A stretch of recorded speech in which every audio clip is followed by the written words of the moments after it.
Take number two. Take number two. We're trying to see if we can get through to you, pairs, rovers, and retrogrades on a Monday morning. Let me know if you're hearing my voice. Welcome to Rules for Retrogrades. Oh, there's another voice. We're having all sorts of issues today. Am I coming through? I don't know. We'll see. Okay. This is ridiculous.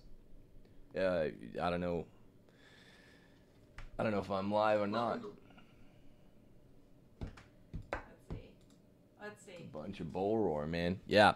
So, people, if you're there in the chat, let us know, because on a Monday morning, let me know if.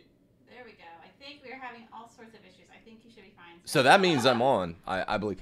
Take number two. I apologize for the tech difficulties. Nevertheless, I hope you're all well. I'm well. The Gordon household carries on with a new Penelope baby. And in Rome, there is new speculation fueled by the secular press that Pope Francis will step down probably after August, after the consistory on August the 27th of this year, whereupon Pope Francis will have named in his pontificate 83 of the 134 cardinals who are eligible by being under 80 years old to vote. Called this new consistory a week and a half back.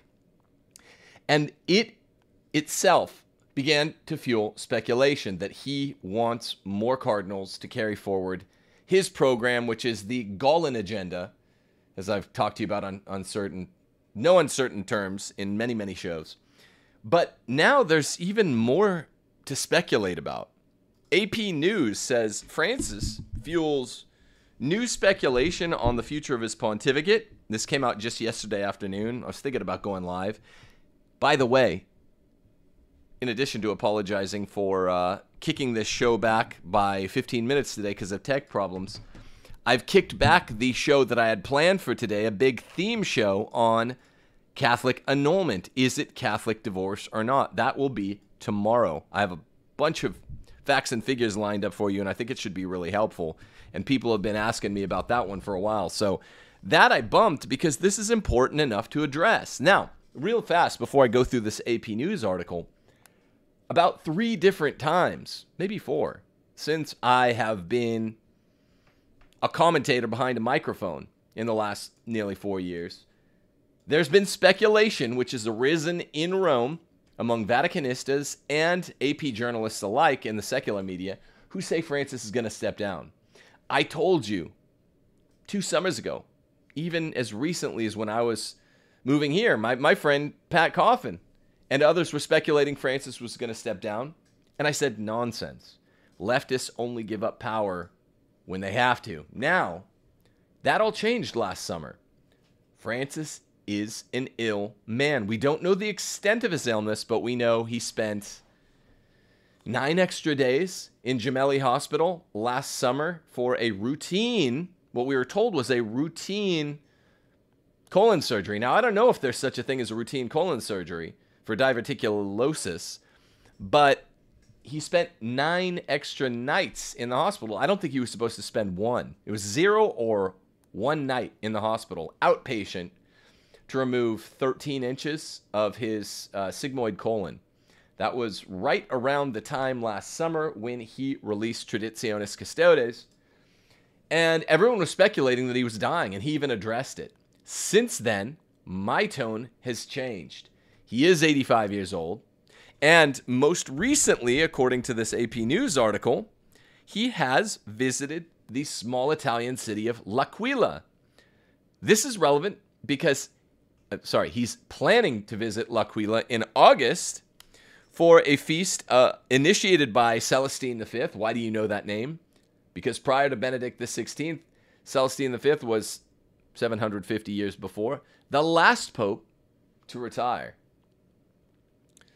One of the few pontiffs who resigned before Benedict XVI did so in 2013. Now I'm reading from the AP News article. Italian and Catholic media have been rife with unsourced speculation. Remember, there was an unsourced bit of speculation 2.5 months back that Francis was on his way out, not of the pontificate, but he was dying. And that was a cardinal. but he wouldn't allow himself to be sourced. So more unsourced speculation that the 85-year-old Francis might be planning to follow in Benedict's footsteps. He's made references to this in his early pontificate. He said, I will probably have 4 or 5 years. Well, he wasn't able to get the Gallon agenda done in 4 or 5 years.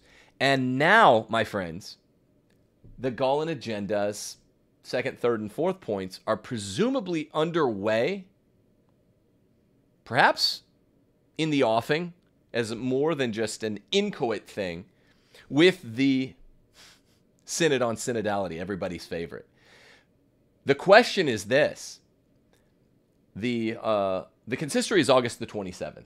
That's when he makes these new cardinals. It will be 83 voting age cardinals that he will have made out of 134 or 135. That's enough to all but guarantee that his ideological Gallon agenda, his program, will continue on, whether it's him or not. Now, it'll be a different person with a different psychology, but it will be a leftist. Now, we don't know what's going to happen to the pontificate. Francis and the Gallon folks who gave us Francis are all but bent on changing the pontificate forever. By visiting L'Aquila during the middle of the consistory week, Francis is using political speech. He's using symbolic speech. He is following in the footsteps of Benedict XVI, at least one way, if not in 2 ways. The one way is Benedict left an important piece of his papal garment on the grave of Celestine V when they opened the Holy Door. But that was like 4 years before he retired.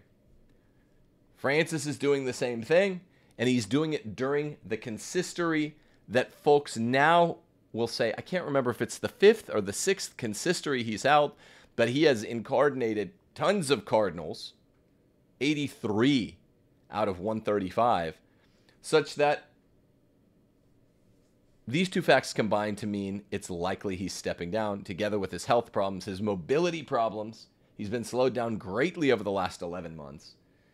And so Italian and Catholic media have been rife with this unsourced speculation that 85-year-old pontiff will step down. Let me read you a little bit more. He might be planning to follow in Benedict's footsteps, given his increased mobility problems that have forced him to use a wheelchair over the past month, where they were getting bad last summer after the colon surgery, and now he's in a wheelchair for the last 4 weeks. Those rumors gained steam when Francis announced the consistory to create 21 new cardinals scheduled for August the 27th. 16 of those 21 cardinals are under the age of 80. They're non-octogenarians. They are pre-octogenarians, which means they can vote in the next conclave. Once they're added to the ranks of the princes of the church, Francis will have stacked the College of Cardinals with 83 of the 132. I keep switching the number around. It's 83 of 132 voting age cardinals, pre-octogenarian cardinals.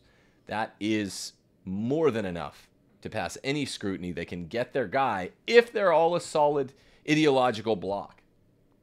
Well, there's no guarantee how these cardinals might vote. AP adds the chances that they will tap a successor who shares Francis's pastoral priorities become even greater. AP doesn't know what they're talking about. They just know to use this code word.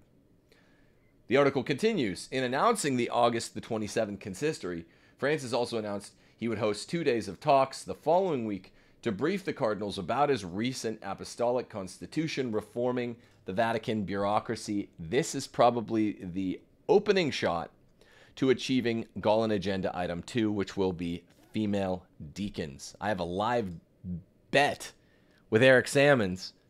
I guess it's kind of dead because I thought this would happen in the year of 2019. It didn't.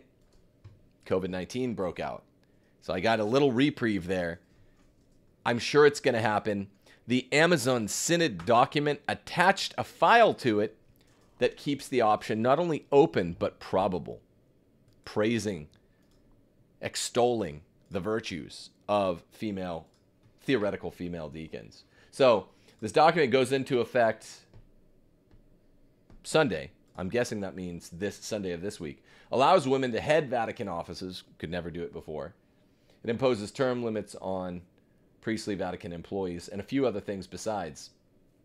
I want to talk to you guys first. So this is what I'm going to give you more or less the reasons why now the recent flurry of Vatican news, secular and religious, inside and outside the Vatican, that have Francis retiring sometime in 2022 is plausible, is highly plausible. Even though I correctly told my friend Pat Coffin, I was like, no way, man, no way, no how, 2 years ago. When he's not having health problems, he is going to continue the agenda himself. Even if back two summers ago, when people were saying it for the second or third time that Francis would retire, even if he incarnated 83 of the 132 cardinals back then, which he hadn't yet, it's still not as certain a proposition that someone will pick up the ball and carry it forward, as if he Francis, continues to run with the ball. Why pitch the ball back 5 yards when your player behind you might fumble, unless it's an absolute necessity? Since last summer, all that's changed, and it's become an absolute necessity. I'm going to give you a little more analysis after this. First, I want to call your attention to a couple things. I talked about this last show. Late last week, my godson, who is my first cousin's son, it was like a nephew to me and my godson. My first cousin's like my brother. 5.5 years old, was diagnosed with leukemia, and it's just the worst. Now, his odds on survival are actually really good with this kind of leukemia, and they caught it really early. But Steph and I know, not from having Deus Vult, God is good, a kid with cancer, but through having Abigail, who was just in and out of children's hospitals for her first 4 to 5 years, that even if technically, there's beds next to the kid's hospital bed for the parents, American hospitals, unlike Italian hospitals, make it quite comfortable. A dad's got to get up and go to work. And it can be really nice if you have a little cushion. So there is a GoFundMe account that's been set up for Theo Curvers, my godson, that this audience, retrogrades and parish orphans out there, being so very generous, I'd prevail on you, please, if you have $5 or $10 to give to this GoFundMe. A little goes a long way, because you're a big and a generous audience, and it would really loosen the screws on the parents. When kids get sick, I've never gone through chemotherapy with one of my kids, but when kids get sick, it's tougher on the parents, in our experience. Hard. Abby had all but half of her brain removed 2 years ago. Now, that was hard. That was a long road to recovery. And then I got fired when she was still recovering. You guys remember that. It was hard for her. Like Bob Cratchit, mourning the hypothetical death of young Tiny Tim. It just breaks a parent's heart up. And it's just hard to look at your kid swollen or suffering from surgery or chemo. It's just the worst. And remember, fathers, they're tough. They're built for it, but they have to get up and go to work. To cover a little bit of living expenses is a real blessing. God bless you guys. Thank you so much. Do we have the GoFundMe page up? Thanks, Steph. We can, after that's been up for a little while, we can take that down. Also, do pray for Africans who are, during this Pentecost season, I don't want to say traditionally, but it seems to be a custom in Africa for there to be a slaughter of Christian Africans during the Pentecost. So many articles on Christians being killed in Africa and Middle East now. This is a text from a friend. It's been a time to kill Catholics by the Muslims in the Middle East and Africa. So Muslim guys bombed a church, shot it up, an indiscernible number of dead. Catholics are dying there, and the Pope and the bishops are not clearly decrying the evil.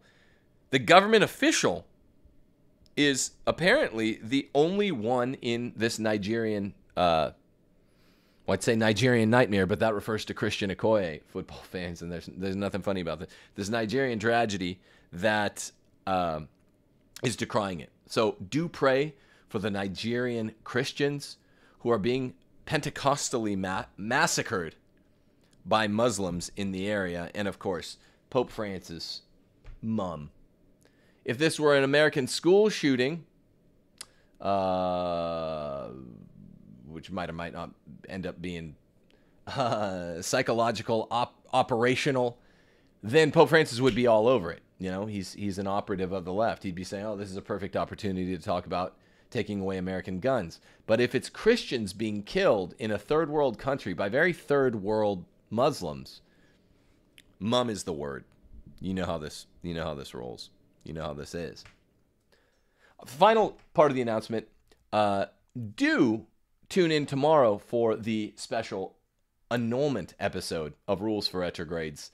I have a lot of facts and figures for you, and no one else does annulment. People said, man, the Rules for Retrogrades episode on IVF was phenomenal. Thank you very much. It was all Dr. Damon, who came on with me and is going to come on with me again. Very Catholic OB-GYN, who gave us a lot of excellent advice prior to Steph's C-section. So thank you, Dr. Damon. He's going to come back on with us. People were like pumped up about that show. No one touches IVF. Why? Because so many even borderline center-right Catholics are all about the IVF. No one touches it. And it's also not hot news. It's just, rides beneath the surface. And at every Catholic school, tons of kids say, I was born by IVF. I taught a bunch like this.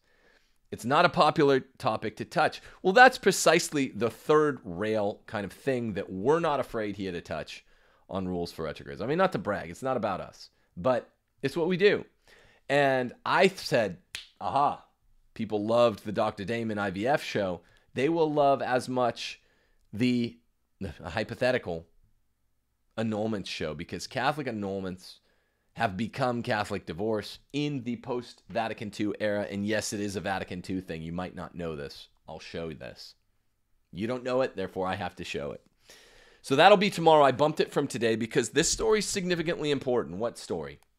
That the AP is now for the third time in a calendar year reporting that Francis is probably going to step down with unsourced insiders. This means probably cardinals.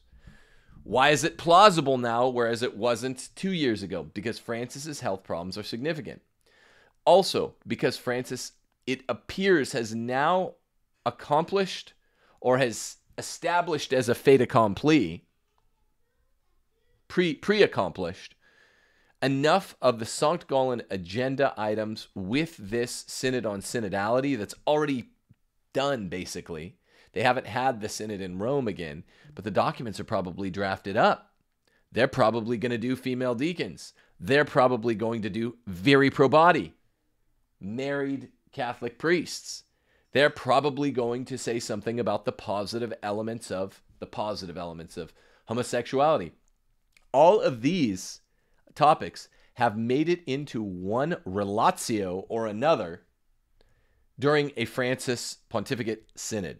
Remember the 2014 Extraordinary Synod on the Family, which led to the 2015 Ordinary Synod on the Family, which led to 6 months after that, Amoris Laetitia, which gave communion to the civilly divorced and remarried. It's a mortal sin. But also during the halfway report, the relatio, there are a bunch of comments saying there are good elements of adult homosexual relationships. They're going to go back to that. Remember the 2019 Amazon Synod? There wasn't a document, there wasn't a footnote, but there was an attached document that said women deacons would be good and need to be explored very seriously, or some language like that. So that's much like the footnote in Amoris Laetitia that all but gave permission to divorced and civilly remarried to receive the Eucharist. Having all kinds of problems here, from sneezes to technical glitches. So there is a unity of the concepts in this Francis pontificate, and the unity of the concepts of the Francis pontificate, when people look back on it, will be sex. it will be the sex pontificate. The 266th is all about sex. Why? Because divorce, as I'm going to be talking tomorrow, divorce is all about sex. It's all about swapping out the old car for a younger model. Men swapping out their wives, wives sometimes swapping out their husbands for the younger model for more exciting sex. That's what divorce is about. And like any mortal sin, I guess it's a preview of the show tomorrow, but it ties into the Francis pontificate writ large and why I think it really could be coming to an end in the manner that Benedict XVI did. Any mortal sin, my friends, is confessable. Well, you confess it, you stop doing it, and you get over it. Divorce without remarriage, this is why tomorrow's show is very important. Divorce without remarriage is a one-time offense. I'm just breaking it down in bite-sized pieces. It is a one-time offense.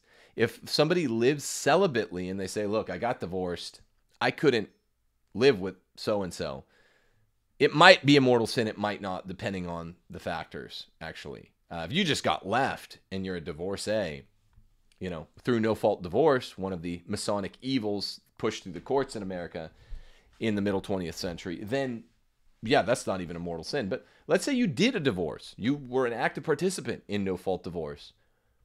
It's a one-time mortal sin, but as long as you live celibately, that sin's behind you. What's happening with divorced and remarrieds, particularly the ones that lobbied to get the Eucharist, and did get it in April of 2016, after 2 synods on the matter and after 30 years of the idea's proponent, Cardinal Casper, pitching it to 3 different popes. Eventually, Francis gave in. And so you had 2014, 2015 synods, 2016, early part of the year, April, you had the document Amoris Laetitia, which accomplished it in a footnote. But people were debating, well, what the hell does a footnote mean? 6 months later, in October, Francis sends a letter to the Argentine bishops and magisterializes that letter by putting it into the Acta Apostolicae Sedis and says, you have the only correct interpretation. Yes, divorcees can now get communion, which is to say that to be divorced and remarried is not, I, Francis, am trying to contradict Jesus in the Gospels and say it's actually not a mortal sin, because you can't receive the Eucharist under the auspices of a mortal sin. Okay? That's how that worked.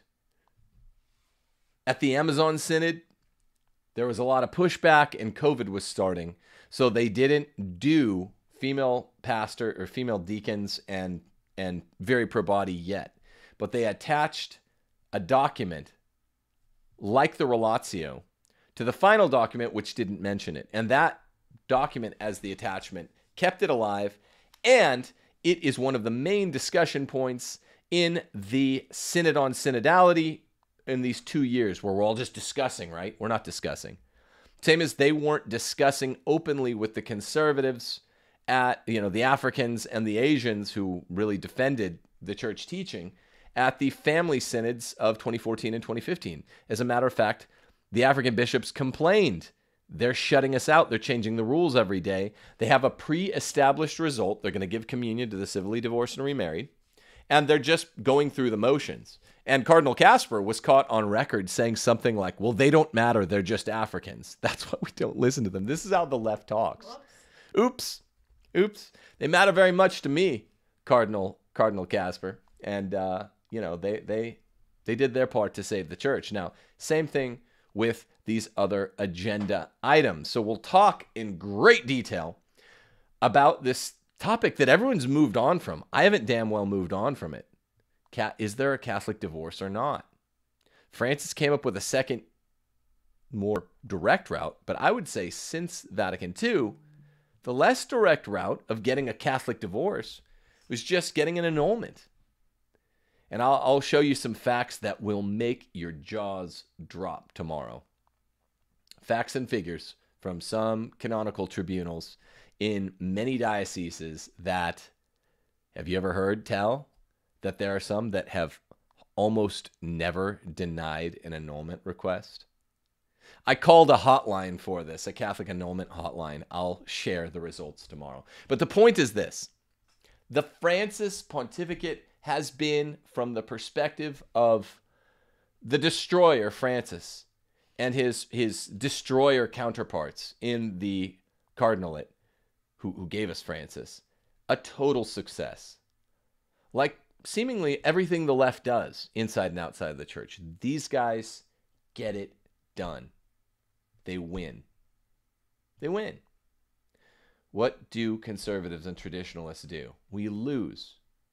Okay? Yeah, maybe we win in the end. Okay? Tell yourself that if you want. But here on earth, we lose.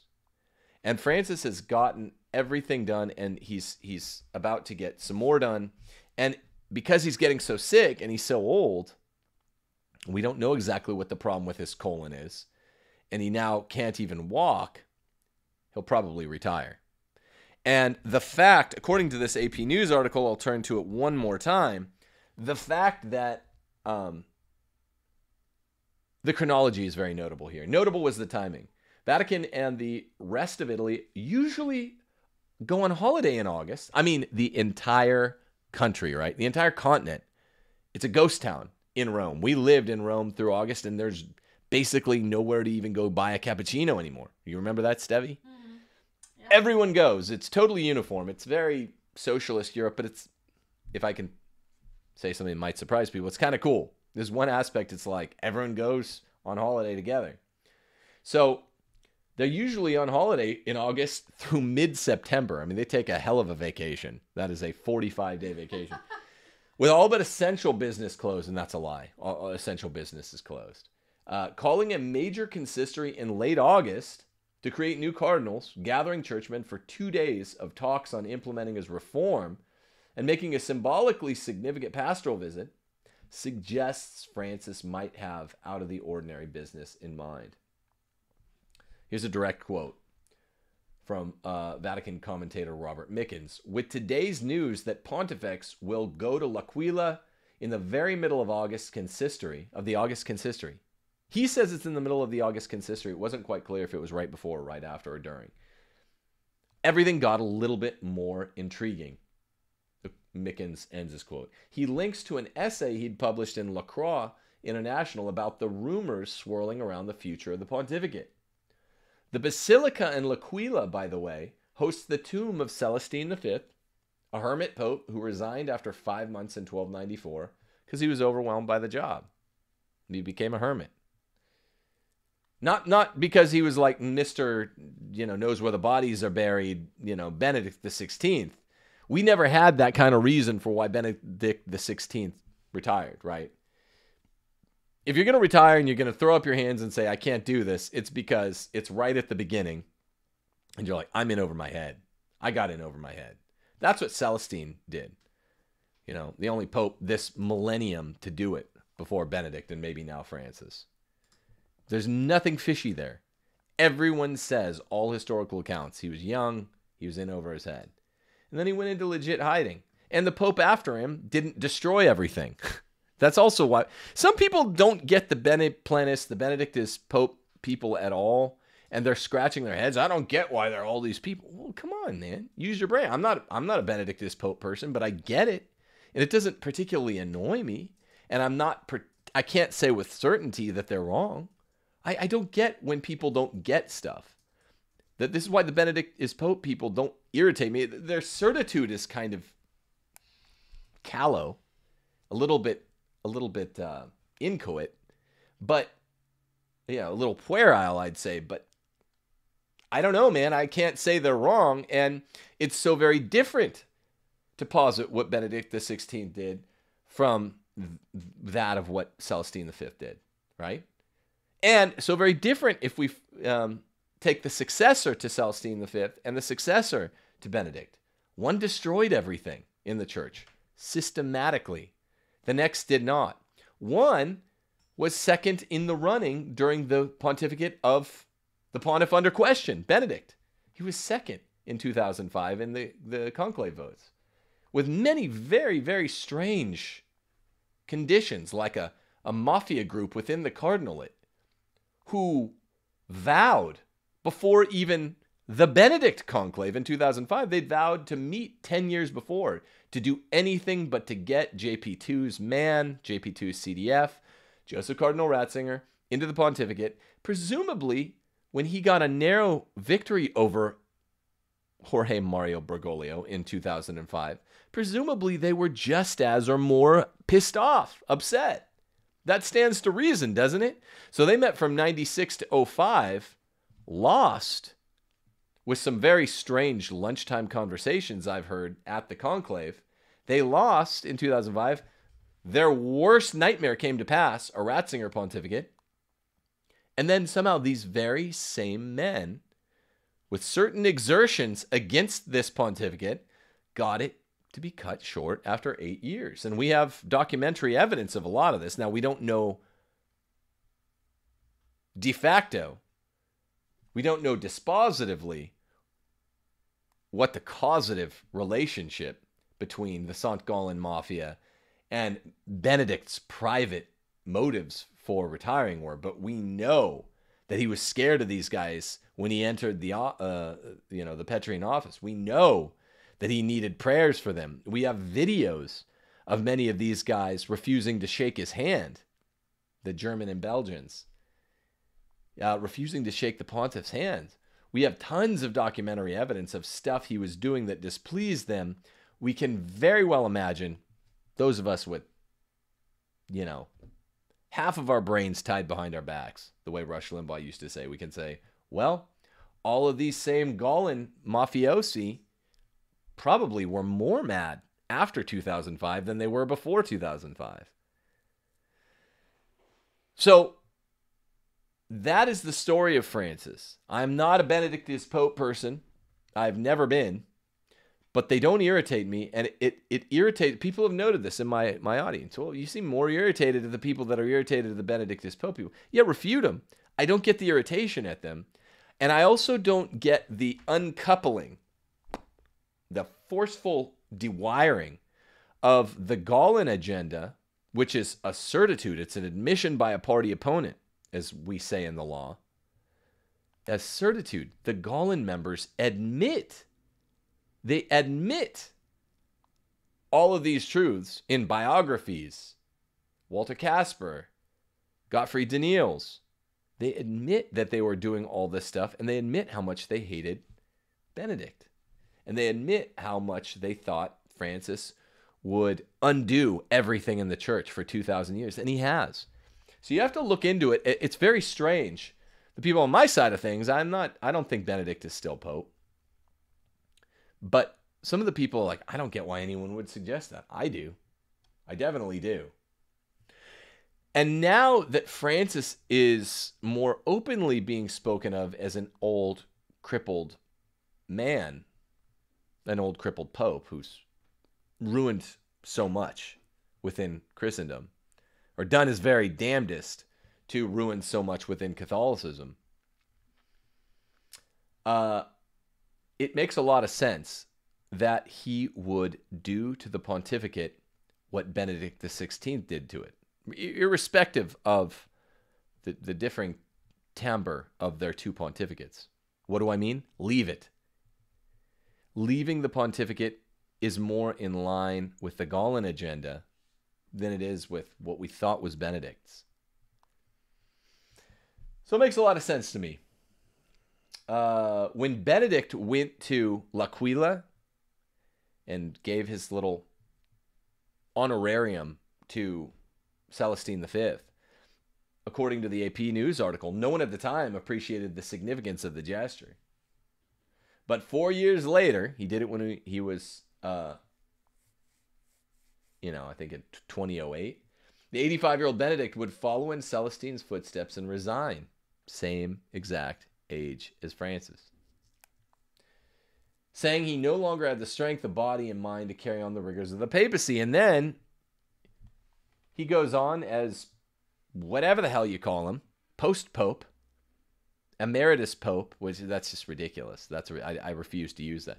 Whatever you call him in his post-papal life, He says, I'm feeling better than ever. I take a daily constitutional. He told Peter Seevold that he hasn't felt this well since like he was in his 70s or something like that. It's like, let me cite this again.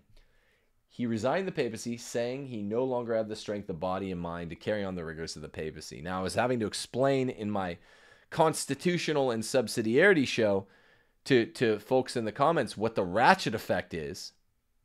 Ratchet effect of big government is once you give away your subsidiarity, your sovereignty as an individual or a locality to a big government, a nanny state tyrant, you can never get it back. It's like a ratchet. It only goes one way, even if you crank it back, right? Well, that's also how degenerative health problems are, particularly for octogenarians. They only get worse. So Benedict might have been more stressed out, stress problem, and I've had them, trust me. Speaking of my godson who's gotten leukemia and his parents will have a stressful 2 years or 3 years or whatever. That stress does take a toll on the body. That kind of degeneration can be reversed. It is reversible. Stress, psychosomatic ill effects. I know that. I was in bad shape 10 years ago. Physically, some of the symptoms I was having physically were remarkable. That'll go away. Maybe you can account for a little bit of Benedict's retirement for stress. I don't think it gets you all the way there, and I don't think it gets you anywhere close. I think Francis is going to retire. The question will be when. No pope has traveled to L'Aquilas to close out the annual feast of Celestine V, which celebrates the sacrament of forgiveness, so dear to Francis. No, it's not. The AP thinks it's dear to him. Noted the current Archbishop of L'Aquila, Cardinal Giuseppe Petrocchi. We hope that all people, especially those harmed by conflicts and internal divisions, might come and find the path of solidarity and peace. Also, AP notes this. This is a parting shot, then we'll get out of here. Francis has praised Benedict's decision to retire as, quote, unquote, Francis, quote, opening the door for future popes to do the same. And he had originally predicted a short papacy for himself of 2 to 5 years. Well, 9 years later, he had shown no signs he wanted to step down. And he has major projects on the horizon, but we've talked about that today. I think we've talked about it sufficiently. His slowing down began about a year ago, last summer, when he was 84 with colon surgery. Very much slowing down now that he's in a wheelchair. And his projects that are in the offing are now all but guaranteed to be brought to completion, whether or not he's the one to consummate them. We'll see what happens. Tomorrow, more on Francis in a sense, because we are talking about something that marks the main act of his pontificate, giving communion to the divorced and civilly remarried.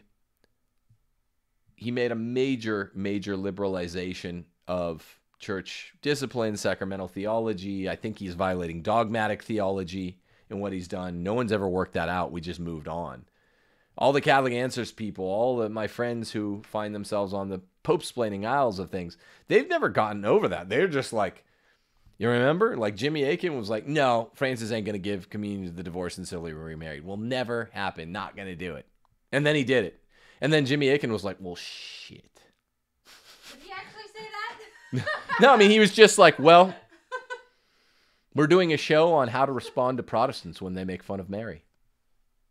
It's like, okay. Well, I mean, that you guys are pretty good on that, but what about all that other stuff?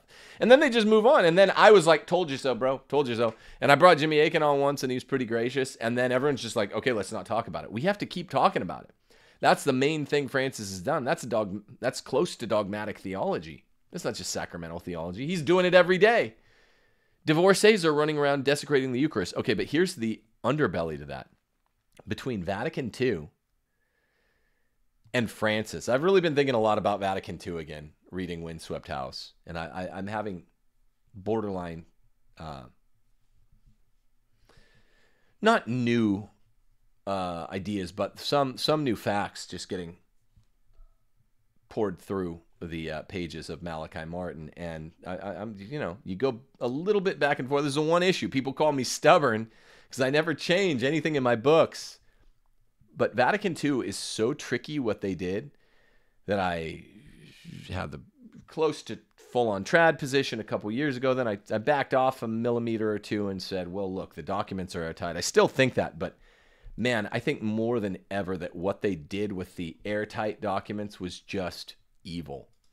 And the way to prove it is by the way what they did to the breviary, what they did to the the calendar, what they did to the 1983 Code of Canon Law, and what they did to disciplines like annulments. That's the trick, friends. We were all talking about real civil divorces because of Synod 2014, Synod 2015, then post-synodal exhortation 2016 in April. He was doing this. He was doing rope-a-dope. He was distracting us with the right, and he was snapping that fast jab in. The fast jab is what's been going on since Vatican II are just annulments that are not annulments. Annulments that are actually divorces. That's tomorrow's show, though. It's going to be a good one, and you will be staggered at many of my facts and figures. I promise you this much. Please help out my cousin if you can on the GoFundMe. Please be good to each other. Please keep your eyes on the skies. And please tune in tomorrow for an exciting show on